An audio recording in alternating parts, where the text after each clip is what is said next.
Every video and episode of the It's Cavalier podcast is made possible by my supporters over on Patreon. If you enjoy the show here today, consider signing up. You'll get early access, exclusive videos, podcasts, member shoutouts, and more. And as always, thank you for watching.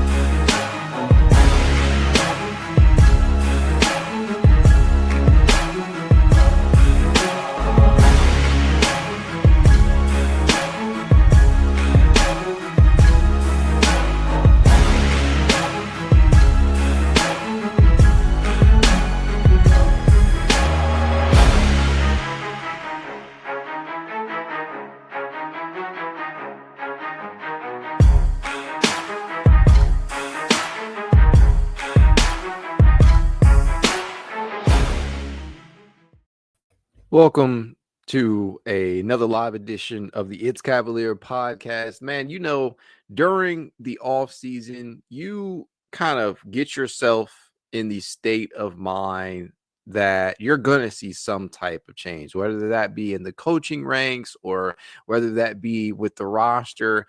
Just about every team in the NBA, really just all sports in general, once you hit the offseason, something is going to change. You're going to lose some free agents. You're going to get some free agents. You might trade for a player or two or more. You might hire a coach. You might fire a coach. And in the case of the Cleveland Cavaliers, some of the bigger changes that we're going to see over the next couple of weeks are probably going to involve the coaching ranks, as it has been reported by Shams not long ago that assistant coach Jordan Ott has been hired to be the next head coach of the Phoenix Suns. Now, that just further fuels the fire between Dan Gilbert, the owner of the Cleveland Cavaliers, and Matt Ishbia, the owner of the Phoenix Suns. It just goes on and on and on and on between those two. And while I kid when I say that, I just want to go ahead and say this. It sucks. It truly does suck to see the Cavs lose a coach, frankly, that was very fundamental to the development of Evan Mobley, a coach that really played a crucial role in regards to him taking off and being named to his first All-Star of his career. And he's man one Defensive Player of the Year, was named All-NBA, was named All-Defensive Team, was named an All-Star. Just so many different things that point towards Jordan Ott and some of the accomplishments that he's been able to bring to the table for this team in just 1 year. And that's the crazy thing, because for me, when you see your team lose an assistant, if your assistant is poached by another team to take on a head coaching role, it sucks in the short term, but what it ultimately means and what it ultimately says is that your coaching staff is doing something right, or that teams around the league are taking notice of your hard work. And in the case of Jordan Ott, I think that most clearly shone through in the development of Mobley. And it's not just Evan, there's other players on the roster as well. Jordan had a real connection with his guys, and that's something that has been highly instilled in him, right? I think that is something going back to his roots at Michigan State that has carried with him this entire process and this entire time. So I have nothing but respect for the job that he's been able to do. It sucks to lose him after just 1 year, but I think it was an inevitability after he was brought on. These are these assistants, they're all going to get their shot at one time or another, whether that be Johnny Bryant, who was in the mix for that job before Jordan got it. But at the end of the day, it sucks to see this happen because you just don't know what the plan of attack will be for Kenny to replace what Jordan brought to the table. Now, it's not as if you have to go out and hire an entirely new coaching staff. You don't have to go out and hire a new head coach, but losing one of your top assistants always hurts.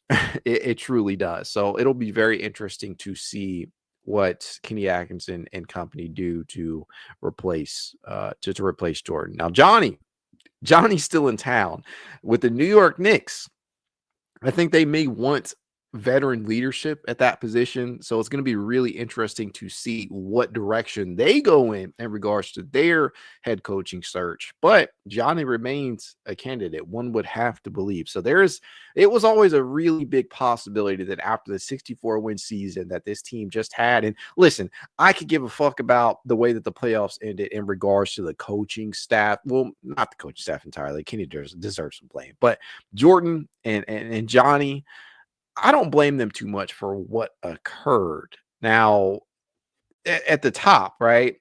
Top down, when you're viewing the entire the year in its entirety, one thing is for certain: the Cavaliers as a whole did take a step forward in many regards. I already referenced Evan Mobley, the Cavaliers, in regards to how they operated their offense, the touches that were going around, the look and feel of the offense in general. A lot of these things changed for the better this season. There was a very, very big emphasis on the three-point shot and ball movement in general. Things felt a lot more electric for much of the season. I know that the Indiana series has kind of skewed the outlook on how well this team and its core four can function together.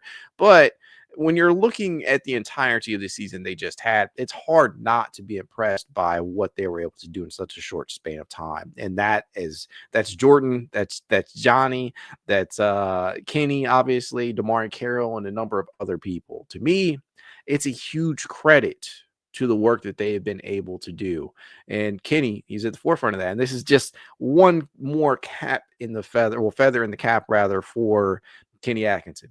He now has a head coaching tree being bud out there, and that's impressive. It's just been 1 year in Cleveland, and I don't know how anybody could not be impressed by the fact that this man was able to get another guy another position.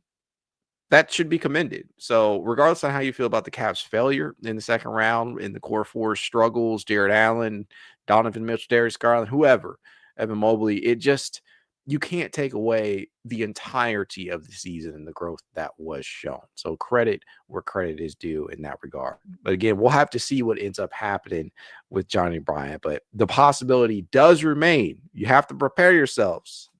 I don't think it will go this way, but the possibility remains that the Cavaliers very well lose both of these assistants. I hope that is not the case, but it is certainly a possibility. So we'll end up seeing what happens with that. But it's just been a whirlwind of events in regards to this Cleveland team. And frankly, after what occurred with the Cavs being beaten by the Indiana Pacers in that Eastern Conference semi-series, you knew that you were going to experience some form of change. Some of them were going to be in your control, others not so much. And these are one of the types of changes that can occur that you really just frankly don't have too much control over. After the experience that the Cavaliers got this year, Johnny and Jordan in general, after seeing the presence that they brought to the table as coaches, it was inevitable that teams around the league were going to say, I wonder if they can bring a lot of that out of the current group that we have. And in Phoenix, it's going to be tough because they're going to pivot. They're going to have to pivot in an entirely different direction with Kevin Durant and whatnot. But it'll be really, really interesting to see how they start constructing that roster and the type of offense that is going to be instilled over there under Jordan Ott. So I'll be keeping my eye on that for sure. But this is definitely one of those things where the Cavaliers just didn't have much control over. So in terms of some of the other changes that they could see this offseason, you got the draft rolling around, you got 2 picks in that, right, towards the end of the second round. But you also have free agency coming up, and inevitably people are going to continue to discuss some of the trades that are being floated around out there. I have a couple of videos dropping in regard to that. But man, this is not the news that I wanted to see appear across my phone screen today. And let me tell you, this has been a hell of a 24 hours for me personally, and I'll get to that in just a second. But I did not expect to roll into this offseason with the possibility of losing 2 of the best assistant coaches in basketball, in my opinion. But here we are. After the success that they had this year. And you just got to give credit where it's due. And I just hope that Mobley continues that upward ascension, because to me, and I think a lot of you guys probably feel this way too, Evan Mobley, he needs more touches. Clearly, whatever Jordan was doing with him, whatever they were working on, very intentional stuff. But as long as he was getting those touches, Evan Mobley was continuing to become more and more and more impactful offensively. We already know the value that he brings to the table on the defensive side of the ball. He's already been named to an all-defensive team prior to even winning Defensive Player of the Year. We know what he brings to the table in that regard. But Jordan was just such a damn large part of that offensive growth for Mobley, instilling that confidence in him. And I think that is the biggest thing for me that I want to see Evan work on off the court. And the things on the court, they're well documented. You want to continue to see him work on that three-point stroke. You want to see him really, really put some time into that mid-range game down there. I know a lot of people still really want to see him work on his post game, but I think the biggest thing to me that Evan Mobley can improve upon this offseason, it's just simply confidence, being more vocal out there and saying, hey, give me the damn ball. Let me get the rock when I got it cooking. And then you saw in moments during that Indiana Pacers series where that was legitimately the case. And the Cavaliers just, for whatever reason, did not continue to feed him, or Jarrett Allen for that matter, who did not get a lot of touches in the final couple of games of that series. And we already know with Jarrett, when he doesn't get touches, when the ball's not coming his way, he can sometimes be visibly absent, like just looked checked out there. And Mobley is a little bit different. He'll continue to give effort out there, but clearly when you got something going and you go away from it, you lessen your chances of winning. And I thought that Mobley, for what it's worth, was one of the bright spots in that series when he was on the court. So at the end of the day, I think Jordan Ott deserves a ton of credit for the ascension. And I continue to hope that trend will only continue on into the future, into the 2025-26 season. But I think a lot of that is going to be down to Mobley himself. And make no mistake, whoever Kenny and company decide to bring on to that coaching staff to replace Jordan, Mobley has to take it upon himself to want to get those additional touches, to want to improve some of the flaws in his game. And I know that really is going to be a struggle for certain players. For Mobley, I hope that is not the case. I hope he continues to realize that, hey, there's not many people out there when I got it going that can stop me due to the unique blend of size and talent that I have out there. I hope that he continues to see this upward trajectory that he had this past season. But man, sucks. It truly does suck to see one of the better assistants in the league get poached from the team. And let me tell you, man, as I mentioned, these last 24 hours has been absolutely insane for you, boy. Man, I was heading to the office. I was heading to the office yesterday. I shit you not. I drove over some piece of metal, some big ass chunk of metal, destroyed my tire basically. I still managed to get into the office, but I had to get my car towed from the parking garage there to a Firestone location, only for them to be closed. So I had to get the car towed to an entirely different Firestone, only for the dispatchers to confirm to me that the car was never picked up from that location, because I had to go. I couldn't stay with the car. But at the end of the day, it just goes to show that there was a lot of negligence for that. And it was just insane, man. It was insane. I had to take an Uber to go pick the car up because the city had ended up impounding it and towing it off the Firestone parking lot. And I'm just like, it was insane. It was crazy. So it has been an entirely crazy 24 hours for me. So this was not the news. This was kind of the news that topped it all off for me. But regardless, I am truly happy for Jordan, because what that does is it speaks volumes about the impact that Kenny Atkinson brings to the table. 1 year. In 1 year, this man managed to get one of his assistants a head coaching gig. And that is the type of stuff that you want to see. So obviously the Cavaliers are doing something right. they're doing something right. Yeah, it sucks the way that this season ended, but that's still something that should be commended, and that should be another feather in the cap of one Kenny Atkinson. So we'll have to see if we end up losing Johnny too, but I'm just really curious to see who ends up as the replacement here. Does Damari Carroll get elevated? Do they bring in somebody that is unforeseen? Do they do they take some fresh face out there? Do they get a veteran coach to come in as an assistant? I know that there's a lot of those names out there with Mike Brown and Thibodeau now, although I'm not advocating for either of those names. Mike Budenholzer, I believe. There's a couple of names out there that I don't know. We'll have to see. You'll have to be open-minded about it because you really don't know what Kenny is thinking. Maybe they want to continue to try and develop from within. Maybe they want to go ahead and seek out a veteran presence off the bench over there that specializes in one specific category, like Brown, right? But on the defensive end, who's already had 2 separate tours of duty here in Cleveland. Just just crazy directions that they could end up going in. But I mean, who's to say what Kenny and company will want to do? We'll see. And I think that there's an element of defensive toughness and really just mental sharpness. I don't even know what you want to say in regards to that, because it was clear in that series that the Cavaliers lacked a mental toughness out there. They lacked that mental edge that Indiana played with and sometimes other teams play with out there.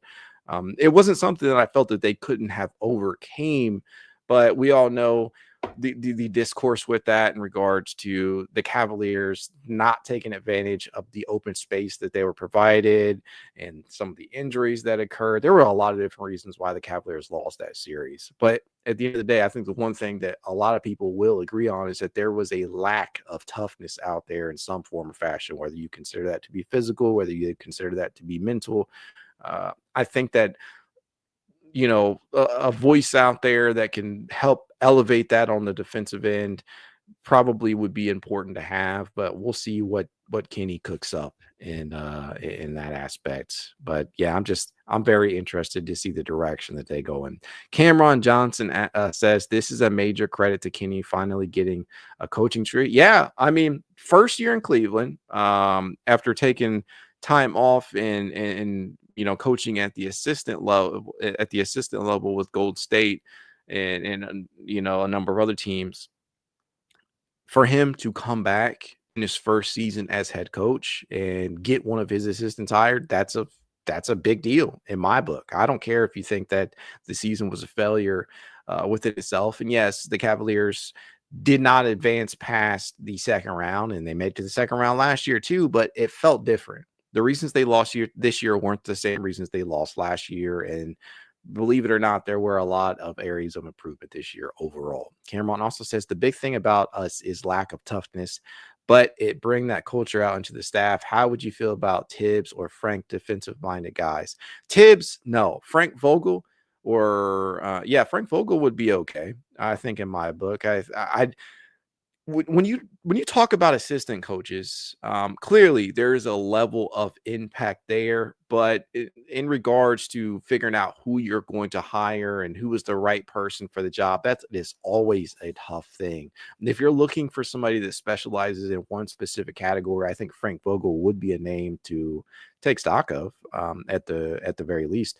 HJ17 Gaming says, off topic, but would you trade DG for Herb Jones and Trey Murphy? I mean, yeah. I mean, listen, I love Darius Garland, but if we're talking about Herb Jones and Trey Murphy, I don't know how you would turn that down. That is not something even remotely that I think that New Orleans would go for. But yeah, I would do that. I don't think I don't think that is something that they would go for, though.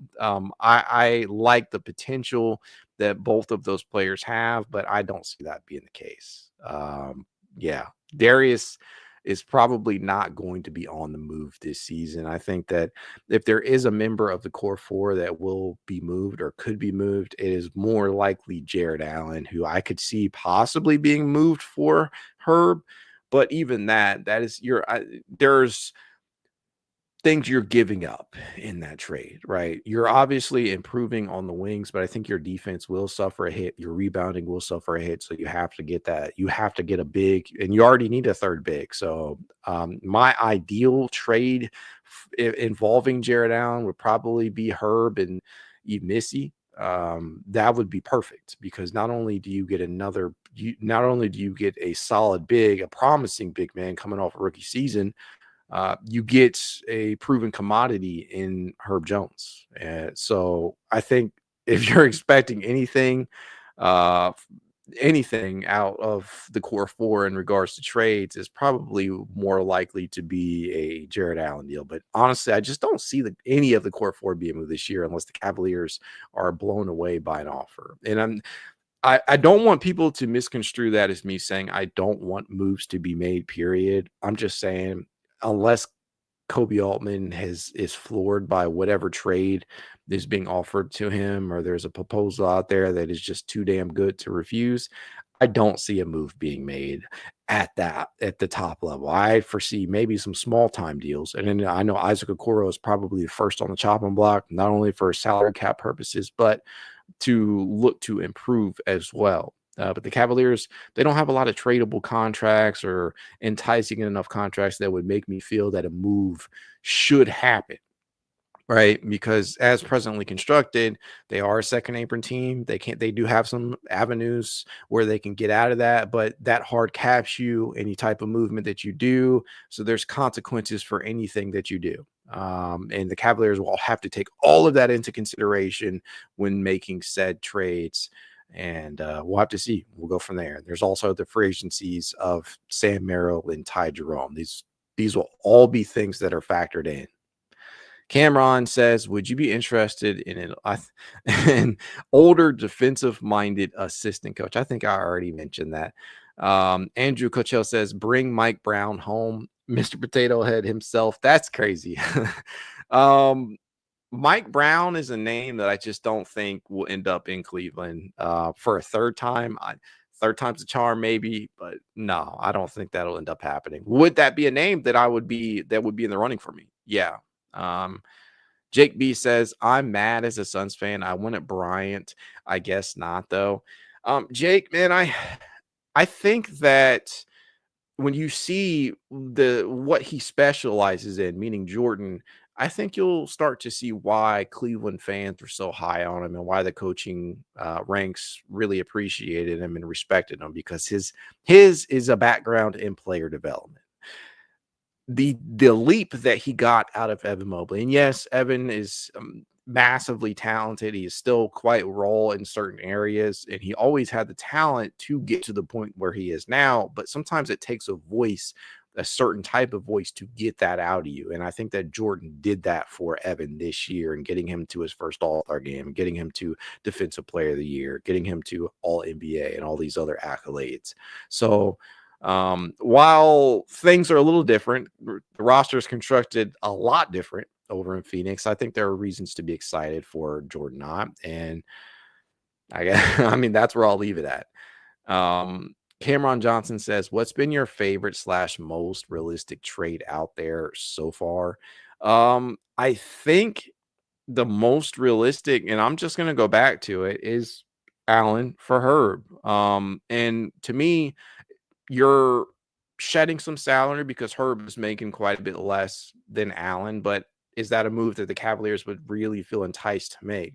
Some might even consider that a lateral move, because not only does it take away a lot of the rebounding that you get out of your starting five, it also means that you need to go out there and acquire even more depth at the five, because as currently constructed, all they really have is Evan Mobley and Jarrett Allen, and they got by this year with a combination of Dean Wade, George Niang, and DeAndre Hunter essentially functioning as your pseudo third big with a little sprinkle of Tristan Thompson at times too. And that is not a recipe for success, let me tell you. So that is probably the most realistic. If you're just talking pure trade, period, I think that Isaac Okoro being shipped off for a second rounder or two to one of the cap heavy teams, and there are not many. Mind you, there are not a lot of teams right now in this offseason that are cap space teams. It's just not a large list. So it's hard to really talk about realistic trades. Are there trades that I think are more realistic than others? Certainly. Jalen Suggs, that whole trade involving Darius Garland, I just don't think that is something that Kobe Altman is realistically considering for a multitude of reasons. And this is not to shit on Jalen Suggs at all, because theoretically he would be a decent fit next to Donovan. He would bring that mental toughness out there, but he has such an injury concern. I just don't think that Kobe would be jumping at that, because Cavs fans are already having a stroke whenever Darius Garland misses time. Just imagine once Jalen Suggs misses his first period of extended time.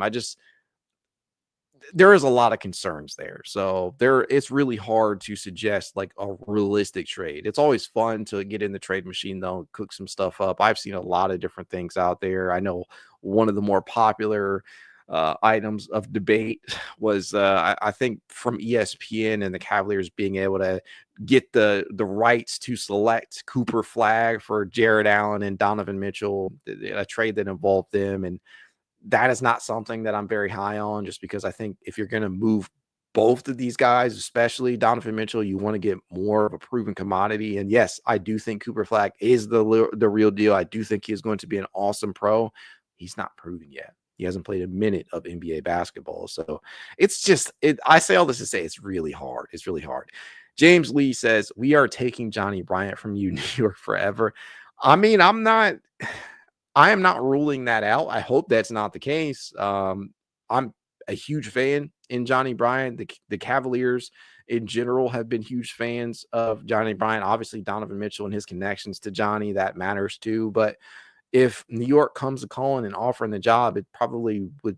There's nothing the Cavaliers can do. So we'll see what New York tends to favor in what they're looking for their next head coach. They could want veteran leadership, though they just had that with Tom Thibodeau. But we'll see. I'm not ruling anything out. We'll see, man. We'll see. Shadow says, no way I'm trading any of our 3 All-Stars. J.A. gotta go. I'm not so high on the idea of moving Jarrett Allen, but I do recognize that there are certain deals that I would probably accept if the Cavaliers could talk certain teams into it. In New Orleans, if you could get Yves Missi and Herb Jones for Jarrett Allen, that is a deal that I'm likely to consider heavily. Now, outside of that, I just don't see many moves that truly make sense for Cleveland in the long term. Now, I know that you're probably going to want to get to a point where you move Evan Mobley over to the 5 full time. But even that has its caveats. Like, do we really want Evan Mobley playing the 5 full time without real solidified depth behind him? I don't.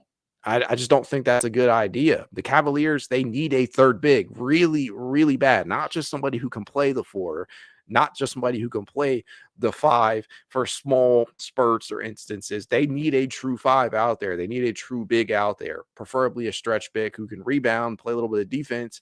But that's asking a lot and with what the Cavaliers are working with. And that is why I think that I would potentially take a deal that includes Yves Missi and Herb Jones for Jarrett Allen. I don't think that's going to cut it anymore. You got to get somebody. But it's tough. It's tough to truly figure out what actually would be best for this unit without seeing some of the deals that are being thrown at Kobe Altman. It truly is. Nick's Clear Celtic says, agreed. Shadow says, yeah, no, I didn't want to trade JA until I listened to your newest episode. Herb and Yves Missi is my favorite trade idea. Plus, OKC had this last year. JA doesn't fit anymore. Well, I appreciate you for listening. Hopefully, I think that may have been the one with Mikey McNuggets of Ultimate Cleveland Sports Show. If anybody didn't get the chance to listen to that, and that was awesome. Always good to talk to Mikey about basketball. But for me, yeah, Herb and Missy, that makes a lot of sense. That'd be a deal that I would willingly, more than likely, have to think about, probably accept. But not a lot of deals that I'm seeing out there that include Jarrett Allen outside of that make a lot of sense. I'm not likely doing Herb and Jarrett straight up. I don't think that truly makes the Cavaliers better. I don't think it moves the needle enough to pull the trigger because you need playable depth past Evan Mobley if you move Jarrett Allen, because you're not going to be able to rely on DeAndre Hunter. Who knows what's happening with Dean Wade? You're not going to be able to rely on Herb Jones and just a combination of all of these guys to be some form of a third big for you. It just is not a sustainable recipe for success, especially considering some of these guys' injury histories. You don't want to put yourself in that spot because as we all know, the Cavaliers, just like that happened in the last couple of seasons, they're always just one injury away from being forced to play a Tristan Thompson or the corpse of Tristan Thompson or a Robin Lopez or somebody else like that out there, Damon Jones. They've been forced to rely on some of these guys who have no business being in a playoff rotation or playing a really, really solid role. We'll see. We will see. Nick's clear Celtics says, I mean, they do look dumb after the Dyson trade. I'll agree. I'm assuming you're talking about the Pelicans here. I'm looking in the chat. He also says, yes, but OKC got a massive finesse because they were trading with the incompetent Bulls. Still will Altman be able to finesse? Altman's done before, right? We saw it with the Jarrett Allen deal where he basically acquired him for pennies on the dollar. And we've seen him go in and make some other really savvy moves, whether that be acquiring Ricky Rubio or getting Larry Nance Jr. or Lauri Markkanen. There are a lot of deals that he has made. And even though Andre Drummond is not remembered favorably here, he was essentially acquired for nothing. So there's a lot of deals that Kobe Altman has been able to pull off or finesse, and I think that he deserves credit for that. He's not perfect. He's had some duds. We'll just put that out there, but he's definitely been able to finesse teams a time or two. They hate Colin says, would Mobley being moved to being a full-time 5 hurt or help his development? And is it better to have him as a roaming defender or more of a focal point of attack on guys like Tatum, Paolo, and Franz? I think that his best strength as a defender is his switchability. And I do think that if you move him to the 5 full-time, you do rob him a little bit of that. He's kind of like a safety out there. He's a terrific rim protector and rim deterrent out there, just like Jarrett Allen has been over the past couple of seasons. But what separates him from Jarrett Allen, and mind you, Jarrett Allen is switchable himself. He can move out to the perimeter and defend. He's just not as good as Evan Mobley at that. Evan is on an entirely different level. I would consider him one of the best bigs in basketball at doing that. And as such, he won Defensive Player of the Year. Mind you, Victor Wembanyama, it was his award before he got hurt. But Evan, he won that award for more than one reason. And I think his switchability is a huge aspect of that. So I think you do rob him of that if you move him to the 5 full time, with the increasing amount of bigs at that position who are starting to be able to space the floor. I don't think that I don't think that it is something that the Cavaliers should take lightly, because yes, he has split basically right down the middle. He has spent his time playing the 5 and the 4, but is it really worth it to move him there full time, especially when you don't have playable depth? And yes, that is something. If let's say they do trade Jarrett and they move Evan over to the 5 full time, and they get like a Herb Jones out there, and they start both Herb and DeAndre, or they keep Max in the starting 5 and they start Herb and they keep DeAndre off the bench. There's a lot of different configurations, obviously, but the moral of the story is if they start Mobley at the 5 full time, you're really just one injury away from being really, really undersized. I don't love that. I don't love that. I gotta be honest. And that's why I think that if you're not getting a playable third big back in any trade, I don't love it. I don't love it. I think offensively, it does a lot for them, especially with Evans' growth from the perimeter. Him being a this is not going to be talked about a lot because of what happened to Cleveland against Indiana, but Evan Mobley is one of the most efficient shooting bigs in basketball in the playoffs this year. Seriously, he shot 40+%. Now, I think basically 45% from 3-point distance in the playoffs this year. And granted, it wasn't on like super high volume, but at the end of the day, it was high enough. It's about 4 attempts per game. He shot 45.2% from range across 8 appearances. I think that it's having him at the 5 full time definitely unlocks things offensively in terms of spacing, but I don't know if it would be enough of a leap or enough of a jump up in what that would bring to the table, in just opposed to what you lose not only in the rebounding but in the in the defensive area, right on that side of the ball. So time will tell, and I think a lot of that is heavily dependent upon like who they get back in proverbial trade or hypothetical trade. If you get back a 4 that can rebound a bit, who can shoot, yeah, I see the reality, or I see the potential for it. But if you're not getting back a playable third big in any deal you get, I just think it's a moot point. And I think you probably would be better standing pat with the core 4 at least for another year. But there are certainly low-level targets to what I would consider bringing in, whether that be in free agency, and this is a light free agent class, or via trade. We'll have to see. We'll have to see. Lay Hate Colin also says, glad you understood my question. It was hard to word it with YouTube's comment limit. Evan is such an elite rim protector, but you're limiting him when you make him strictly that. I agree. And I mean, listen, in matchups like the Pacers, where you got like Miles Turner, who is like one of the best bigs or one of the best 5s in basketball at the outside shot, yeah, you could see Mobley be pulled out to the perimeter because he has to respect Miles' ability to shoot the ball. And there are other 5s, i.e. Al Horford. There's a lot of them. Kristaps Porzingis, who can legitimately space the floor, and you have to be able to rotate. You have to be able to close out. Your 5 will have to step out onto the perimeter. Yeah, there's a case for it, but more often than not, I don't love it unless you get back a 4 that makes sense next to Mobley. They Hate Colin also says, Evan at the 5 unlocks more for the team on offense, but also limits Mobley's greatest attribute, which is Mobley's defensive versatility. Shadow says Mobley at the stretch 4 and Jonas Valanciunas at the 5, Okoro for Jonas, and then bring Herb and Eve for J.A.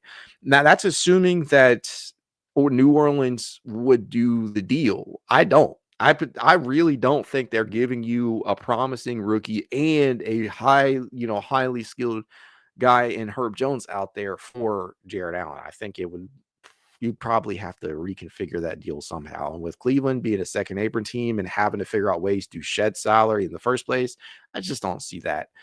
I don't realistically see it happening. I don't want to rule it out, but it is a deal that I would accept. But that's assuming they would.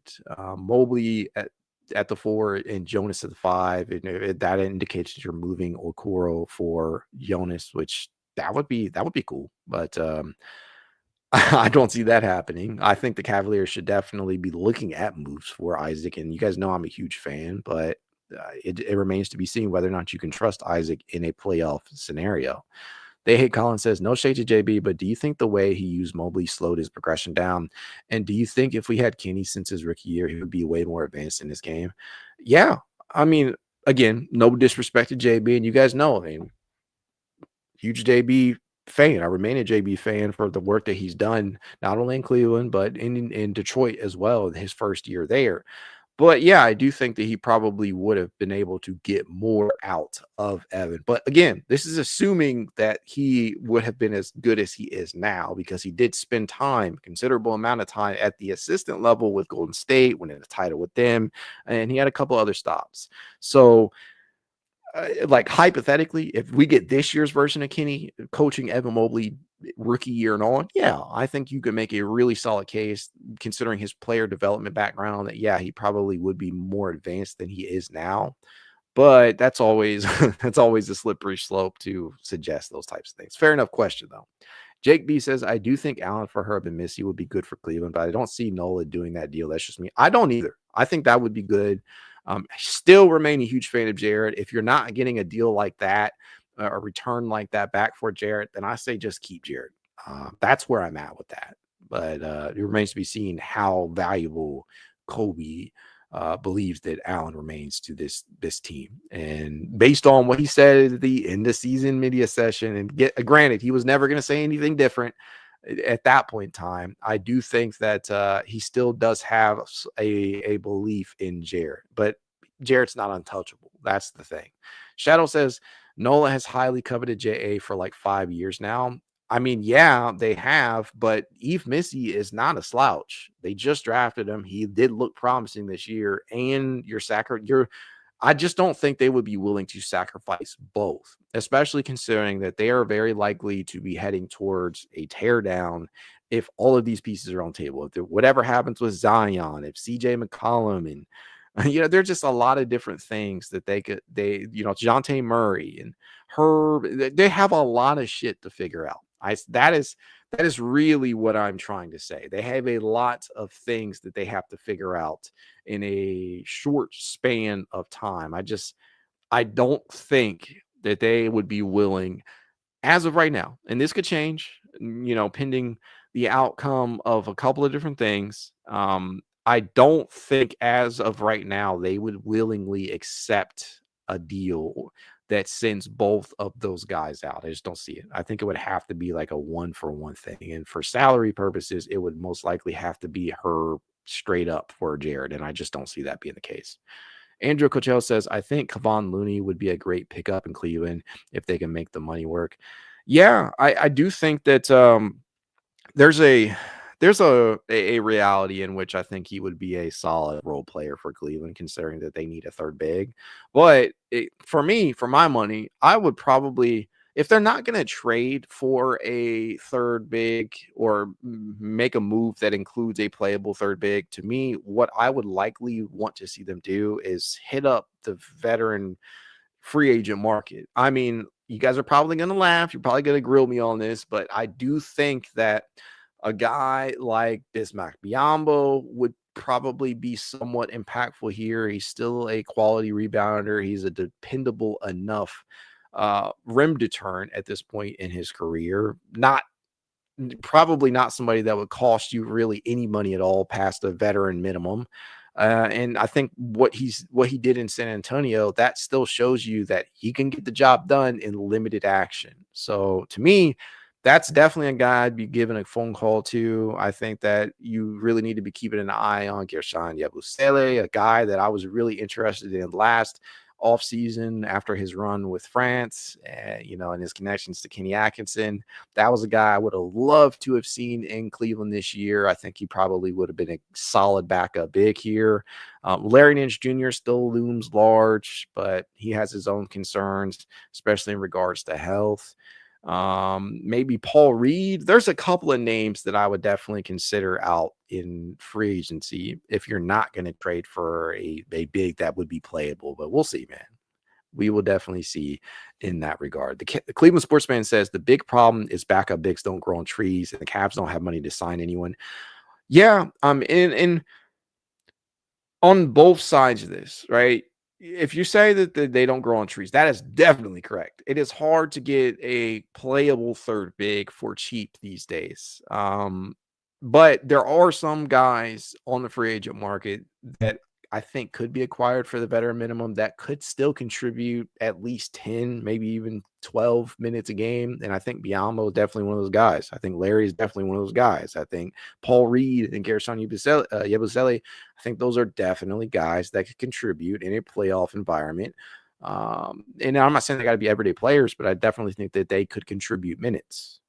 Cleveland sports fan also says, will Jalen Tyson get minutes next year? I hope so.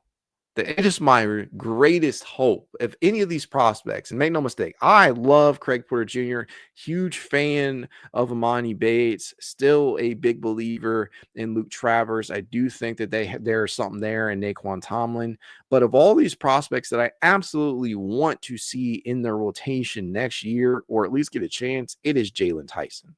I think that he showed you enough in his rookie season to indicate that, yeah, this is a guy who's got that dog mentality in him. He's got that toughness out there. You don't take no shit. You need that. And I think after what you just saw against Indiana, yeah, I think you need that. Is he raw still? Yes. But at the end of the day, I that is one of the guys, probably the one that has the biggest chance next year to actually play, pending the Ty Jerome decision, because Craig Porter Jr. could have a real opportunity depending upon how the situation goes with Ty. But we'll see. I don't know, man. I'm just I'm saddened to see that Jordan Ott will be leaving, but I am also happy that he got the opportunity, because it speaks volumes about Kenny Atkinson when it all boils down to it. To have that coaching tree being sprouted out there, that to me, that's impressive, especially over the span of 1 year. The elevation that you saw, that you got out of Evan Mobley, the offensive growth, the attention to detail that was given to his to his improvement, that is something that was missing for years under JB Bickerstaff. So to see him take that, that's a huge credit to Jordan. So I'm sad, but I'm happy that that he got that chance. We'll have to see what direction they go in terms of a replacement, though. But as I always tell you guys, if you'd like to reach out to me, you know you can. It's Cavalier_pod on Twitter, TikTok, Instagram, YouTube, and more. If you want to be added to the It's Cavalier Discord chat, you know what to do. Leave a rating, leave a review, send a screenshot of said review to It's Cavalier53 at gmail.com, and I will send you said invite. Couple of quick updates. If you want to support the show in a small but helpful way, consider becoming a member over on Patreon. You can do so for as little as $1 a month. You never know how much that helps out your favorite creators. Also, you can do the very same thing on YouTube. I have adjusted that. There are 3 different tiers: wine, gold, and wine and gold. It starts at $1. So if you want to support your boy, that is probably the best way that you can. But in the event that you don't, I will still be here making Cavs content all off season long and into next season, because I love the Cavaliers. Go Cavs.